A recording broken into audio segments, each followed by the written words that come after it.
இங்கே நம்ம பூவன் பழம் பார்த்திங்கன்னா ஒரு 6-7 பழம் எடுத்திருக்கோம். இப்போ இந்த பழத்தை பவுலில் சேர்த்திடலாங்க. இப்போ இந்த பழத்தை ஃபோர்க் வச்சு நம்ம இது போல் நசுக்கிக்கலாம். நம்ம இது போல் ஃபோர்க் ஸ்பூனில் பண்ணுறப்போ பார்த்திங்கன்னா உங்களுக்கு அதாவது மிக்சியில் போட்டு அடித்தோன்னா ரொம்ப பேஸ்ட் ஆகிடும். அது போல் இல்லாமல் நம்ம பஞ்சாமிர்தம் எல்லாம் செய்வோம் இல்லைங்களா, கொஞ்சம் பழம் இது மாதிரி கொஞ்சம் திட்டா அது மாதிரி இருக்கிறதுக்கு நல்லாயிருக்கும். அதனால தான் இது போல் ஃபோர்க் ஸ்பூனில் பண்ணுறது. பழம் பார்த்திங்கன்னா நம்ம இந்த அளவுக்கு மஸ்ட் விட்டாச்சு. இப்போ இதில் ஒரு 1/4 கப் ப்ளஸ் 2 டேபிள் ஸ்பூன் அளவுக்கு ஆயில் சேர்த்திக்கலாங்க. நான் இங்கே வந்து சன்ஃப்ளவர் ஆயில் தான் சேர்த்திருக்கேன். இப்போ எண்ணெயை நல்லா பழத்தோட நல்லா கலந்துக்கலாம்.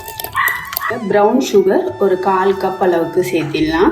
இதை நான் மிக்சர் ஜாரில் ஒரு லைட்டாக விப் பண்ணி சேர்த்திருக்கேன். இப்போ இந்த கரும்பு சக்கரை வந்து நல்லா கரையிற வரைக்கும் மிக்ஸ் பண்ணிக்கோங்க. இப்போ கரும்பு சக்கரை நல்லா கரைஞ்சிடுச்சு. அடுத்ததாக ஒயிட் சுகர் பார்த்தீங்கன்னா ஒரு 100 கிராம் அளவுக்கு, அதாவது 1/2 கப் அளவுக்கு மிக்சரில் போட்டு பவுடர் சுகராக பண்ணி இதில் சேர்த்திக்கலாம். இல்லை நீங்கள் முழு சர்க்கரையாக சேர்க்குறதா இருந்தாலும் சேர்த்திக்கலாம். இப்போ இந்த ஒயிட் சுகரும் பார்த்தீங்கன்னா பழத்தோட நல்லா சேர்ந்து வரட்டும். இப்போ ரூம் டெம்பரேச்சரில் இருக்கிற முட்டை வந்து 2 முட்டை உடச்சி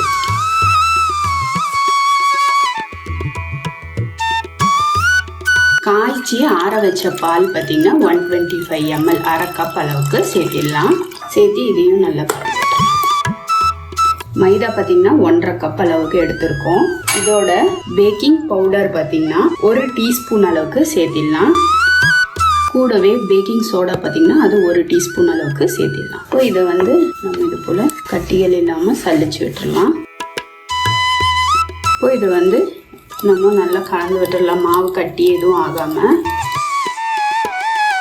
இல்லை டேபிள் சால்ட் வந்து ஒரு 1/2 டீஸ்பூன் அளவுக்கு சேர்த்திடலாம். Vanilla essence 1 teaspoon. இதை வந்து மிக்ஸ் பண்ணிடலாம். கட்டிகள் இல்லாமல் மிக்ஸ் பண்ணணும், அதுதான் ரொம்ப முக்கியம். இங்கே டின்னில் பார்ச்மெண்ட் பேப்பர் போட்டிருக்கோம். இப்போ நம்ம இந்த மிக்ஸ்சரை சேர்த்திடலாம். நம்ம டின்னில் ஊற்றியாச்சு. உங்ககிட்ட பிரெட் மோல்டு இருந்ததுன்னா பிரெட் மோல்டு ஊற்றுங்க. என்கிட்ட இல்லை, என்கிட்ட இந்த சைஸ் தான் டின் இருக்குது, அதனால நான் இதில் ஊற்றிருக்கேன்.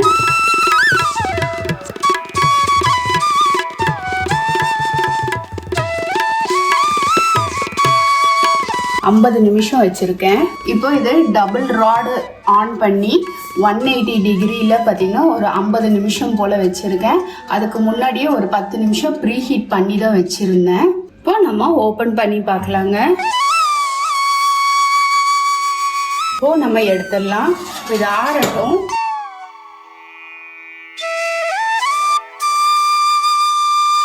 பார்த்தீங்கன்னா ஒட்டலை குக் ஆயிருக்கு. இப்போ நம்ம இதை எடுத்துடலாம். நல்லா ஆறுனதுக்கு அப்புறமா எடுத்துக்கோங்க.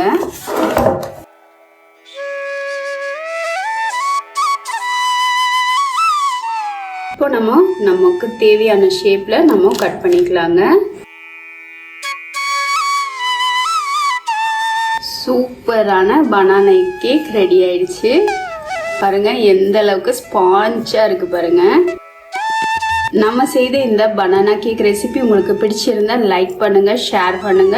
மறக்காம மை ஃபர்ஸ்ட் வியூவை சப்ஸ்கிரைப் பண்ணவும் பெல் ஐக்கானை கிளிக் பண்ணவும் மறந்துடாதீங்க ஃப்ரெண்ட்ஸ். இது வரைக்கும் வீடியோவை பொறுமையா பார்த்ததுக்கு ரொம்ப ரொம்ப நன்றி ஃப்ரெண்ட்ஸ். தேங்க்யூ.